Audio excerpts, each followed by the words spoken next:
Queridos irmãos e irmãs, nós vamos estudar a palavra de Deus nessa noite, no livro de Jeremias.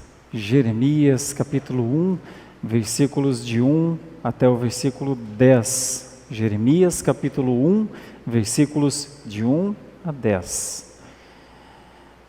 Leiamos o texto.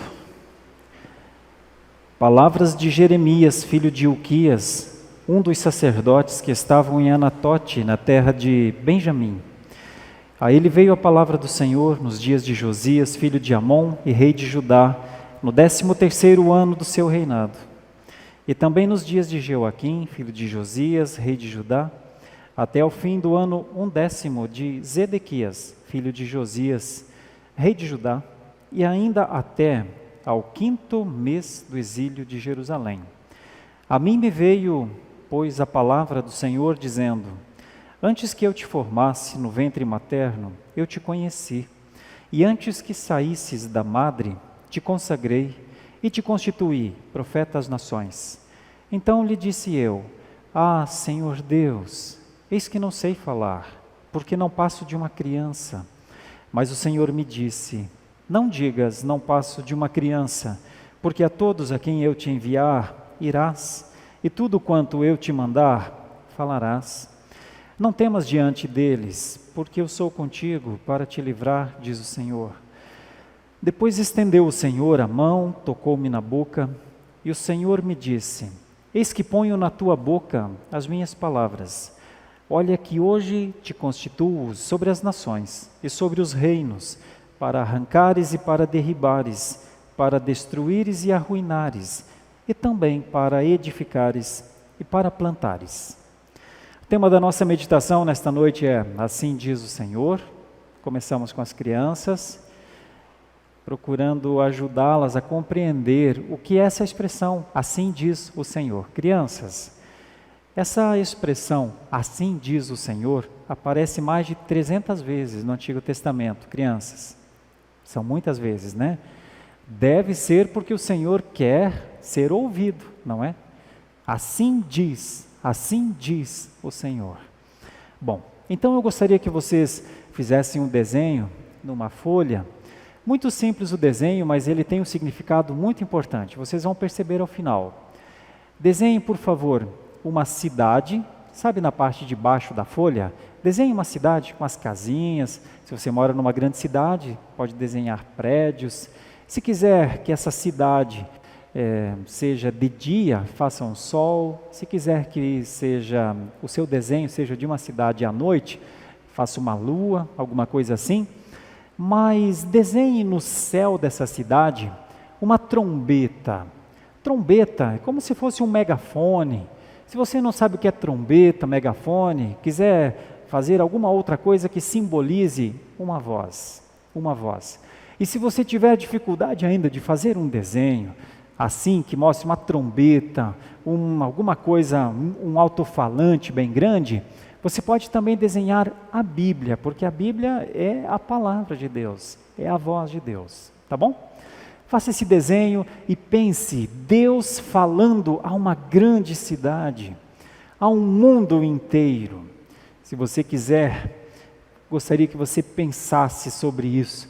O que o Senhor Deus tem a falar para a cidade? O que o Senhor Deus tem a falar ao mundo? O que o Senhor Deus quer dizer quando Ele diz, assim diz o Senhor? Quando a palavra de Deus fala, assim diz o Senhor, tá bom? Bom, das crianças para nós, não tão crianças assim, vamos pensar o que essa expressão quer dizer, assim diz o Senhor. Eu quero dividir essa meditação em duas partes. A primeira parte é uma parte contextual, uma apresentação do momento em que Jeremias foi chamado. É muito importante você entender por que Jeremias foi chamado em meio a este tempo. E depois, do versículo 4 para frente, nós vamos falar sobre o que foi que Jeremias tinha de fazer. Primeiro ele foi chamado, depois ele foi consagrado e então ele foi comissionado. São 3 palavras com C, muito fácil de guardar. Assim diz o Senhor, eu chamo. Assim diz o Senhor, eu consagro. E assim diz o Senhor, eu comissiono. Então olha, eu chamo, eu faço nascer, eu dou vida, depois eu separo, eu preparo, eu ensino e depois eu comissiono, eu envio. Me vem à mente a criança. Olha o tempo de uma criança nos nossos lares. A criança nasce, tão linda sempre, como nós amamos ver nossos filhos chegarem. E então elas começam a caminhar, elas já se assentam na mesa, a perninha já daqui a pouco começa a bater no chão, e elas vão crescendo, e então em cada palavra, em cada cuidado, a preparação. Mas aí chega um dia, o dia em que elas saem das nossas casas, para irem ou a algum lugar muito distante trabalhar, ou se casam e constroem suas famílias. O processo de uma criança tem um pouco disso. O chamado, a vida, a preparação, anos de preparação às vezes, né? Muitos anos às vezes. Nos nossos dias as nossas crianças têm tido 40, 45 anos, então às vezes é muito tempo, né? Biblicamente isso não é uma coisa muito adequada, na verdade, mas chega um dia em que elas seguem a vida para a missão que elas têm. Isso aconteceu com Jeremias, um chamado, uma preparação, uma consagração e então um comissionamento, um envio para o que ele tinha de fazer. Vamos entender um pouco do que foi esse contexto? Os primeiros 3 versículos nos dizem que, o livro é de Jeremias então, né? Jeremias, o termo hebraico Jeremias é aquele que é lançado, aquele que é entregue, mais ou menos assim, aquele que é mandado para algum lugar. Isso era Jeremias. Talvez por conta do que foi a missão de Jeremias, falar de juízos de Deus a um povo que não se importava mais tanto com Deus. Vocês vão entender isso bem. Palavras de Jeremias, filho de Ilquias, um dos sacerdotes que estavam em Anatote. Isso quer dizer que o profeta Jeremias também era da família sacerdotal. E embora nós não tenhamos ações sacerdotais de Jeremias, mas ele vem dessa família. Anatote era uma cidade próxima de Jerusalém, terra de Benjamim. E a ele veio a palavra do Senhor nos dias de Josias. Nós estamos fazendo uma série de pregações nos reis de Judá, e ainda não chegamos em Josias, mas logo chegaremos. Josias foi um bom rei. O seu pai não foi um bom rei. O seu avô foi um dos piores reis, Manassés. No tempo do avô de Josias, a terra se corrompeu demais. Manassés foi um rei muito mau.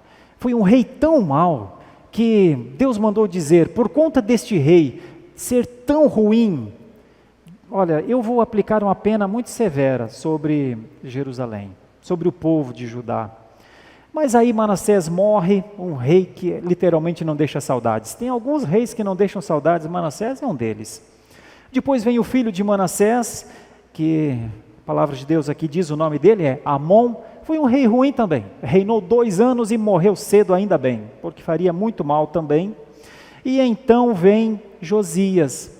Josias começou a reinar com 8 anos só de idade, fez o que era reto perante o Senhor, expulsou as meretrizes cultuais, derrubou os postes ídolos. A terra de Judá ficou melhor no tempo de Josias. No entanto, Jeremias é chamado nessa época, diz o texto, quando Josias estava 13 anos no reinado, ou seja, ele tinha uns 20 e poucos anos. Então Jeremias foi chamado para ser o profeta. A reforma de Josias foi de ótima intenção, mas ela não surte o efeito necessário, o efeito preciso. Tanto é que logo após a morte de Josias, vem o seu filho, Joaquim, faz tudo errado de novo, e então vem Zedequias, o neto de Josias, que olha, nem parecia filho de Josias, parecia filho de Manassés. Problemas gravíssimos entre os reis de Judá. A política estava péssima nessa época. É nessa época que Jeremias é chamado. Ele tem um ministério longo, são 40 anos profetizando, 40 anos. Por isso passam todos esses reis, Josias, Joaquim, Zedequias, Lá está Jeremias profetizando. Foi chamado para pregar o evangelho, e este chamado de Zedequias foi uma coisa tão intensa, que o que era o evangelho, o que era a voz de Deus, o que era que Deus estava falando ali naquele momento? Estava dizendo: meu povo precisa se arrepender, meu povo se esqueceu de mim. Isso é tão forte. Eu vou contar um pouquinho para você desse contexto. Tão forte, porque falando assim parece que não é nada, era o povo normal, o povo estava vivendo a vida dele, e talvez até Deus estivesse sendo muito rigoroso, né? Mas não é assim, você vai entender esse contexto. Me vem à mente um filme que nós vimos há muitos anos atrás, em 2004, chamado A Paixão de Cristo. Como mexeu conosco aquele filme, não é verdade? Porque nós começamos a ver ali na tela todo o sofrimento do nosso Senhor. Era maldade mesmo, era agressão mesmo, era humilhação mesmo, era sofrimento mesmo. E então muitos de nós, ao assistir aquele filme, foram muito tocados. Eu me lembro, 2004, 2005, 2006, as igrejas estavam impactadas com o filme dirigido por Mel Gibson, A Paixão de Cristo. Certamente fez com que muitos cristãos, ao assistirem, pensassem na sua vida: foi isso que ele sofreu?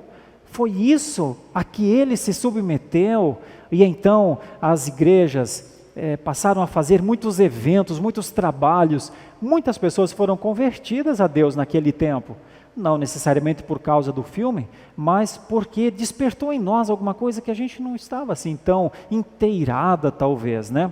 Quando eu preparava essa mensagem, isso de certa forma aconteceu comigo.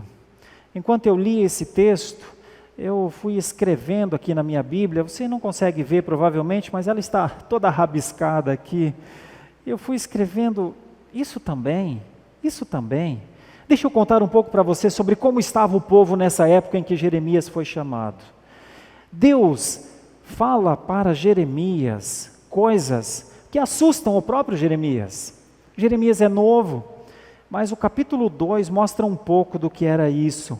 Deus disse assim: sabe, Jeremias, eu me lembro de Israel, eu me lembro da afeição de Israel quando eu era jovem, do amor que ela tinha por mim, de quando era noiva, e de como me seguias no deserto. Eu me lembro do meu povo, numa terra em que não se semeia. Meu povo era consagrado, Jeremias. Israel era consagrado ao Senhor, e eram as primícias da sua colheita, tudo o que todos aqueles que devoravam e faziam algum mal contra o meu povo, o mal lhes sobrevinha.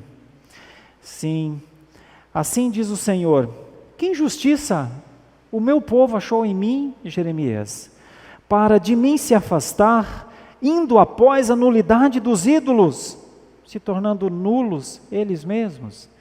Jeremias, eles não perguntam mais: onde está o Senhor que nos fez subir da terra do Egito, que nos guiou através do deserto por uma terra de ermos e de covas? Jeremias, eles não perguntam mais por mim. Eu vos introduzi numa terra fértil, Jeremias, para que comesseis o seu fruto e o seu bem, mas depois de terdes entrado na terra, eles a contaminaram, Jeremias, e da minha herança fizeram abominação. Você acredita, Jeremias? Os sacerdotes, inclusive, não disseram: onde está o Senhor? E os que tratavam da lei não me conheceram. Jeremias, você sabia que os pastores prevaricaram contra mim? Os profetas profetizaram por Baal, um outro Deus, Jeremias, e andaram atrás de coisas de nenhum proveito. Jeremias, houve alguma nação, Jeremias, que trocou os seus deuses, posto que não eram deuses? A minha nação me trocou, Jeremias. O meu povo trocou a sua glória por aquilo que não é de nenhum proveito. Trocou a mim, Jeremias. Espantai-vos disto, ó céus, horrorizai-vos, ficai estupefatos, diz o Senhor, porque dois males cometeu o meu povo, Jeremias. A mim me deixaram o manancial de águas vivas, e cavaram cisternas, mas cisternas rotas, elas não detêm ou não retêm a água. Ah, meus irmãos, Deus fala com Jeremias. Deus pergunta: Jeremias, fala ao povo, onde estão os deuses que vocês mesmos fizeram? Eles que se levantem agora, então. Eles que os livrem, então. Sabem por quê? Eu tenho uma sentença contra esse povo. Olhem, meus irmãos da Igreja Presbiteriana da Lapa, irmãos que nos acompanham. Olha o que Deus disse que faria contra Jerusalém. Pois eis que convoco todas as tribos dos reinos do norte, diz o Senhor, e virão, e cada reino porá o seu trono à entrada das portas de Jerusalém. Pensem comigo nessa cena.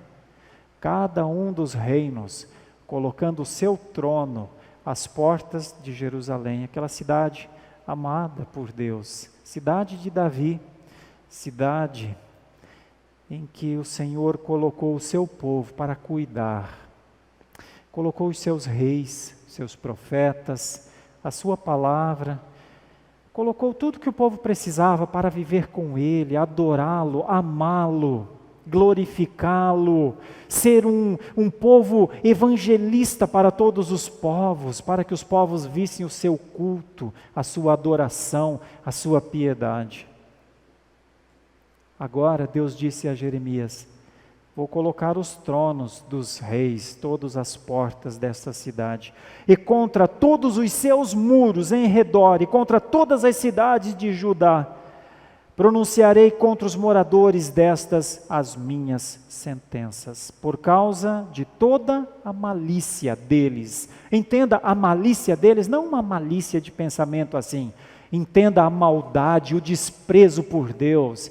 É como se eles dissessem: nós não temos Deus, nós não adoramos a Deus, nós não conhecemos a Deus, Ele não manda, Ele não domina, Ele não coordena, Ele não é digno de merecer o culto e a adoração, nós não temos Deus. O que você acha da missão de Jeremias? Ele foi chamado para falar um pouco com esse povo, esse é o contexto. Se eu e você fôssemos chamados para pregar a palavra de Deus ao mundo, que mundo nós conhecemos? O mundo teria mudado? O mundo é outro? O mundo que eu e você conhecemos, acorda pela manhã, fecha os seus olhos e diz: Senhor, quero mais uma vez dizer que o Senhor é o meu Deus, eu professo a minha fé unicamente a Ti. Não há ídolos nessa terra, porque se houvesse um, eu abominaria. O mundo que você conhece é o mundo que diz: Senhor, eu reconheço. Naquela oração de manhã, cedinho, eu reconheço. Jesus Cristo veio mesmo, veio em carne, nasceu de mulher, nasceu do Espírito Santo. O Senhor o fez o Salvador, o fez como o meu Salvador, Salvador da minha casa. Professo essa fé, eu e a minha casa. E não só eu e a minha casa, mas todas as pessoas, porque seria uma loucura esse mundo não reconhecer o Senhor como o Deus Criador, o Deus resgatador. Nós que andávamos em pecado, fomos trazidos à fé. O mundo que você conhece é o mundo que considera a casa do Senhor, a família do Senhor, como um local de viver verdade, de viver esperança e de aguardar a vinda do Filho de Deus em glória para nos levar definitivamente para a glória eterna. Se esse é o mundo que você conhece, ele é um mundo muito diferente do de Jeremias. Mas se esse não é o mundo que você conhece, me diga o que mudou do mundo de Jeremias para o mundo que você conhece. Isso vai ter uma importância muito grande lá no final. Por enquanto, vamos pensar em Jeremias. Por enquanto o problema é todo de Jeremias, não é? Então Deus fala com Jeremias, vem o versículo 4, depois versículo 5, versículo 6, vai até o versículo 10. Do versículo 4, eu estou em Jeremias 1, dos versículos 4 a 7, nós temos o que eu chamo na meditação de o chamado de Deus a este homem. Jeremias, lá da cidade de Anatote, filho de Ilquias, 13º ano do reinado de Josias, a mim me veio a palavra do Senhor dizendo, e aí vem os versículos 5 e 6, né, e 7, você vai perceber um diálogo de Jeremias. Jeremias não gostou muito do chamado de Deus, não. Antes que eu te formasse no ventre materno, eu te conheci, e antes que saísses da madre te consagrei, e te constituí profeta às nações. Um chamado bonito, né? Um chamado interessante, 3 palavras muito fortes. Te conheci, te consagrei, e te constituí, tá bom, Jeremias? Você é o meu pregador, você é a minha testemunha viva nesse mundo aí bem ruim. A resposta de Jeremias, versículo 5, é a palavra de Deus, versículo 6. Então lhe disse eu, Senhor, eis que eu não sei falar, porque não passo de uma criança. Essa ação de Jeremias é muito própria de Jeremias, nós vamos perceber, e faz parte até do temperamento de Jeremias. Ele reage como dizendo, Senhor, talvez o que o Senhor tenha para falar, o Senhor precisa de alguém melhor do que eu. Talvez seja muito sério o que o Senhor tem para falar. E talvez eles não vão me ouvir. 2 ou 3 vezes nós temos exemplos de pessoas que são chamadas por Deus e elas dizem, Senhor, o Senhor tem certeza disso? Um dos casos, o mais emblemático, é o caso de Moisés, que é chamado para tirar o povo do Egito, mas ele acha que não é a pessoa certa. Então Deus insiste e diz, você é a pessoa que vai fazer isso, eu vou te dar o suporte. Para Moisés foi assim. Também foi com Isaías, há mais ou menos uns 100 anos antes, aqui dessa passagem de Jeremias, que se passa mais ou menos no ano 628 a.C., aos 730, 740, um homem chamado Isaías também teve essa mesma reação. Mas foi boa a reação de Isaías, lá no capítulo 6 de Isaías, porque quando o anjo falou, quem vai por nós? Isaías disse, olha, eu sou cheio de limitações, mas vai, tudo bem, eu estou aqui, envia-me a mim. Agora, Jeremias tem uma reação muito semelhante, Senhor, será que essa palavra não é muito santa? Será que isso não é muito importante ou não é importante demais? Será que eu vou fazer isso, eu vou conseguir fazer isso? Então ele reage assim, mas Deus intervém na fala de Jeremias, dizendo o seguinte, no versículo 7, né, até o versículo 9. Mas o Senhor me disse, não digas não passo de uma criança, porque a todos a quem eu te enviar irás, e tudo quanto eu te mandar falarás. Não temas diante deles, porque eu sou contigo para te livrar, diz o Senhor. Olha, quando o Senhor chama Jeremias, só no chamado de Jeremias parece já dizer que a vida de Jeremias não vai ser fácil. Então tem esse diálogo, no chamado de Jeremias, Deus diz, eu te conheci, eu te separei, te consagrei, e eu te constituí. Jeremias não entende essa objetividade, reage com a sua humanidade, mas Deus dá uma resposta muito interessante e muito convincente, retirando todas as objeções de Jeremias, dizendo 3 coisas, irás, falarás e viverás. Bom, ir pode ser até uma coisa boa, vai para a terra que te mostrarei, terra que depois será conhecida como terra que emana leite e mel. Um convite é uma coisa boa, mas e quando o convite não é para uma coisa assim tão cheia de benefícios? Nós temos algumas pessoas nas escrituras, um deles é o chamado de Paulo. Ananias vai e fala para Paulo, eu o escolhi, e eu quero que ele saiba o quanto importa sofrer pela minha causa. Que chamado! Agora é mais ou menos assim, olha, irás, o que eu mandar falarás, e fica tranquilo, vai viver, o que quer dizer que provavelmente a oposição seria realmente muito grande, e foi.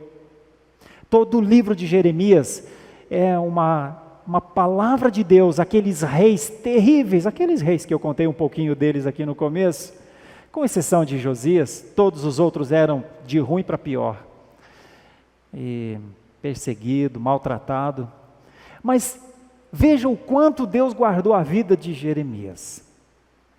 Jeremias profetizou a queda de Jerusalém. Jerusalém estava tentando se aliar ao Egito. Jeremias disse: o Egito não salva vocês. Jerusalém cairá às mãos das forças que vêm do norte. Quando Nabucodonosor entrou em Jerusalém e tomou Jerusalém, isso está narrado para frente, porque Jeremias, inclusive, narra 5 anos depois da queda de Jerusalém, até dentro do exílio. Você sabe o que aconteceu com Jeremias? Nabucodonosor disse ao comandante da guarda: em Jeremias ninguém toca.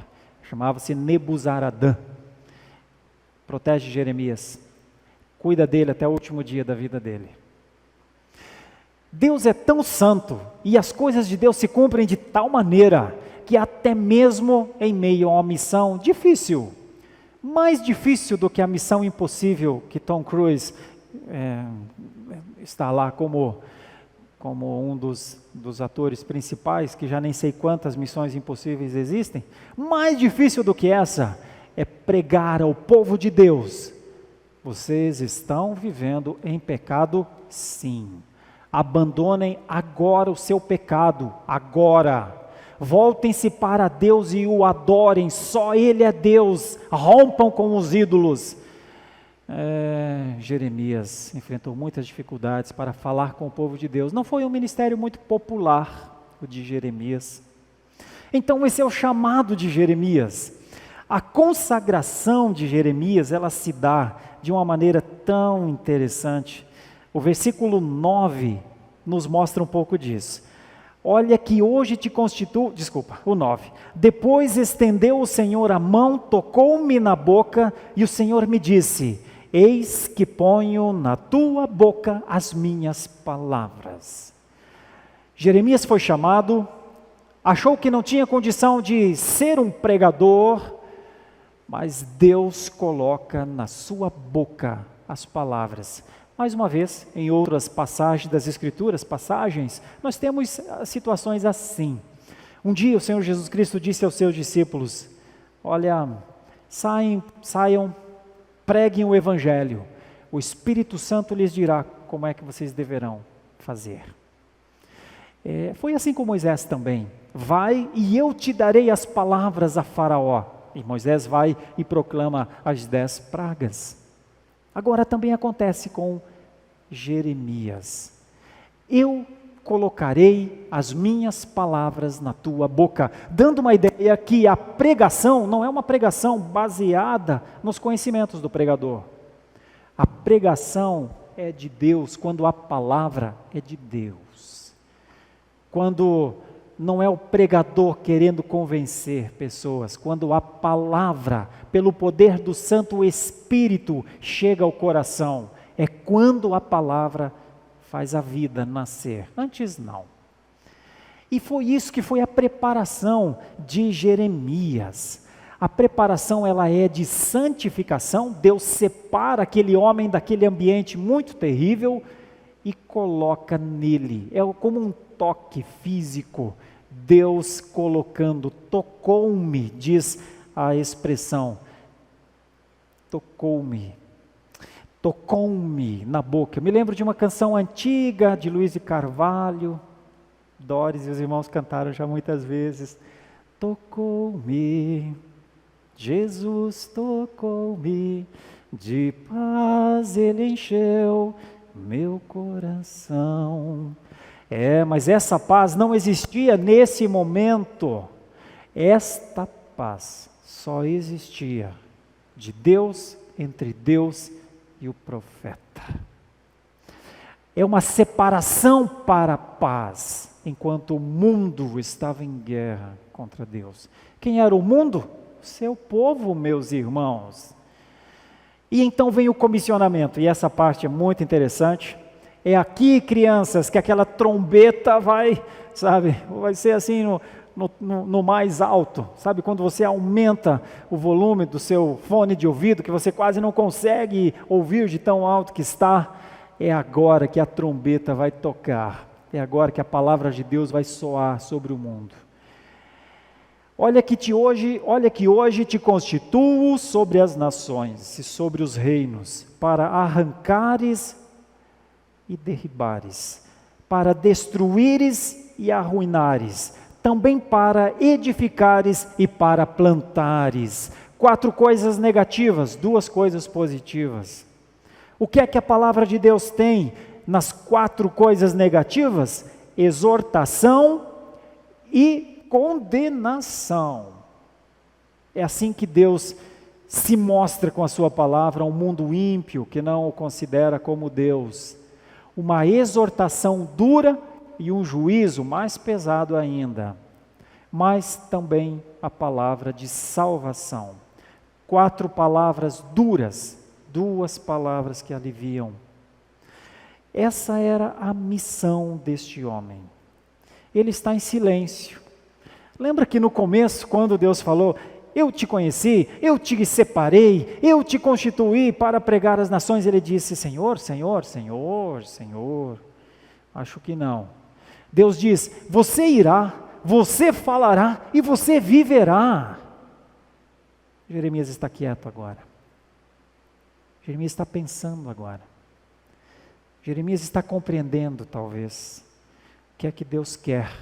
Assim disse o Senhor para Jeremias. Vamos aplicar isso? Vamos pensar, por enquanto é só Jeremias, é só a explicação do texto. Mas eu gostaria de aplicar isso às nossas vidas.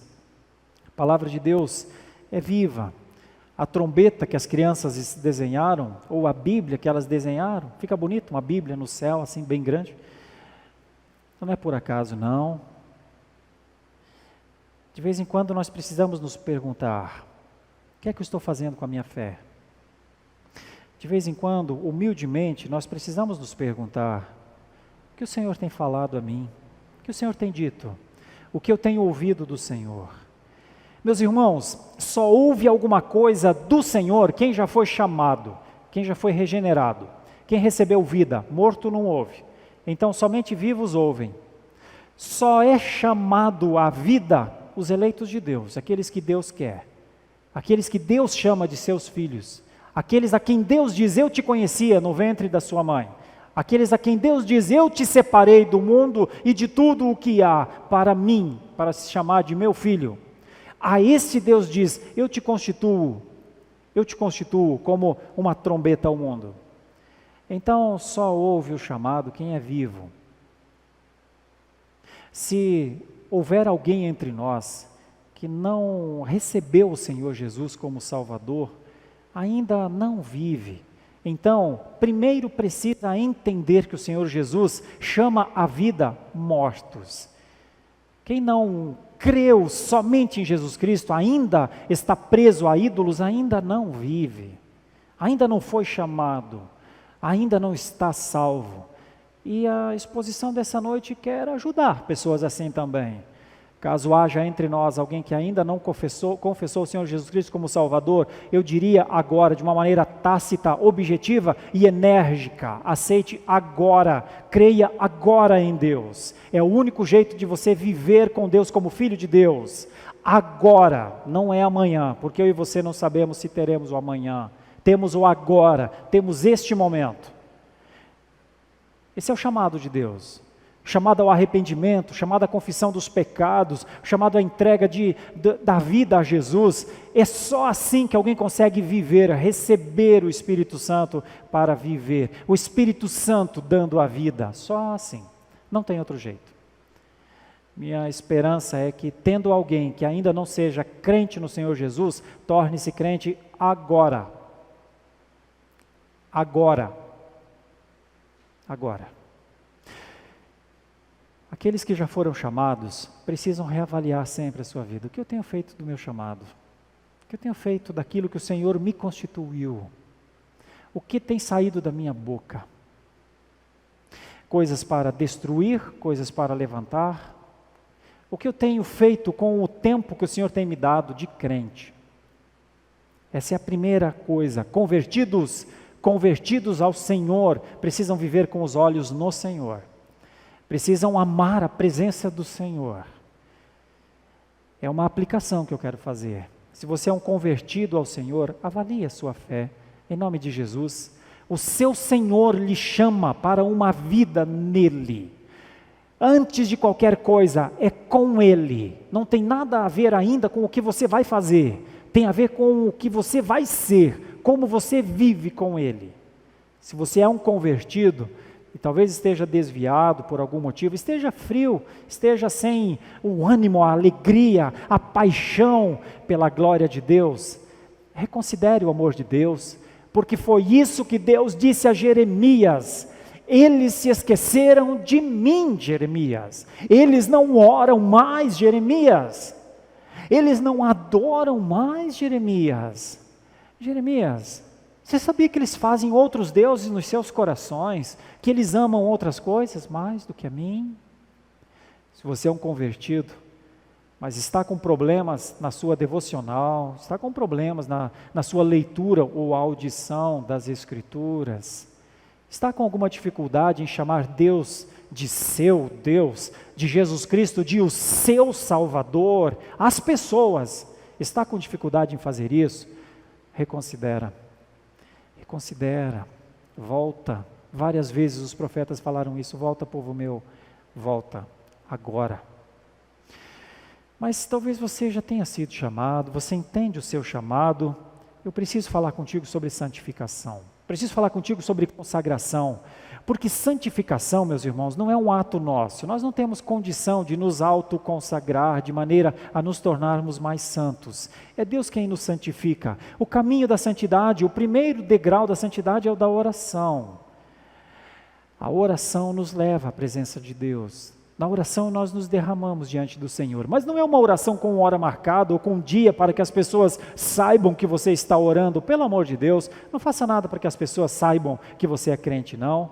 Normalmente quem se preocupa muito em mostrar para os outros, provavelmente e geralmente está, na verdade, com problema na sua relação com Deus. Mas ore ao Senhor, pergunte ao Senhor: Senhor, por que os meus pensamentos não são tão santos? Por que eu não me alegro mais nas tuas coisas? Porque eu sonho com coisas para mim e não mais para a tua glória? Porque eu não oro mais por esta pessoa na minha casa que não conhece o teu nome e o teu amor? Porque eu não sofro mais com os meus pecados, como eu já sofri em determinado momento? Esse é o caminho da santidade. O caminho da santidade é nos olhar no espelho e vermos quem nós somos de verdade. Meus irmãos, o espelho nos mostra quem nós assustadoramente somos de verdade. Esse é o caminho da consagração. Se você é chamado por Deus, se você é convertido, tem que ser santo. Não pode ser só convertido. Precisamos ser santos também. E aí vem a terceira parte.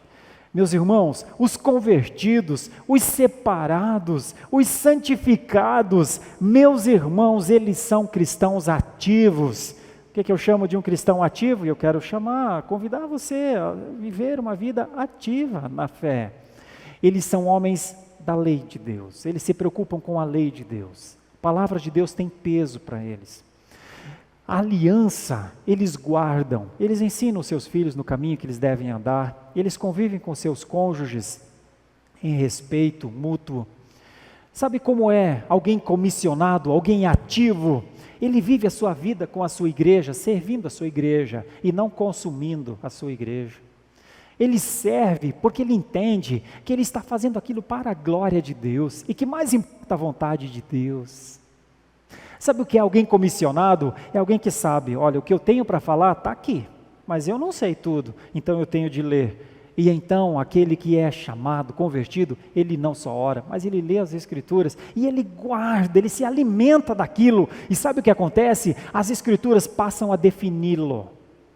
Ele é um homem que fala das Escrituras, ele é um homem que vive as Escrituras, ele é um homem que aponta para as Escrituras. Essa é a nossa missão. Nós temos igrejas para plantar, nós temos famílias para abençoar, nós temos uma cidade para dizer que o Senhor Deus é o Senhor, nós temos um mundo para dizer: acorde pela manhã, reconheça Deus como o único, e então reconheça Jesus Cristo como seu Salvador e testemunhe pelo poder do Espírito Santo. Nós temos uma belíssima missão, a missão de sermos do Senhor, porque assim disse o Senhor para nós. Bom, o Senhor disse algumas coisas para Jeremias. o que o Senhor tem dito a nós. Minha oração é que a palavra de Deus encontre no seu coração um lugar para ficar. E então o seu coração pulse pela palavra de Deus. E então a sua vida transpire a palavra de Deus. E então seus olhos, sua face, sua maneira de viver com as pessoas sejam um reflexo da palavra de Deus. Minha oração é que você seja um convertido, consagrado, comissionado. Que nós sejamos, todos nós, em nome de Jesus.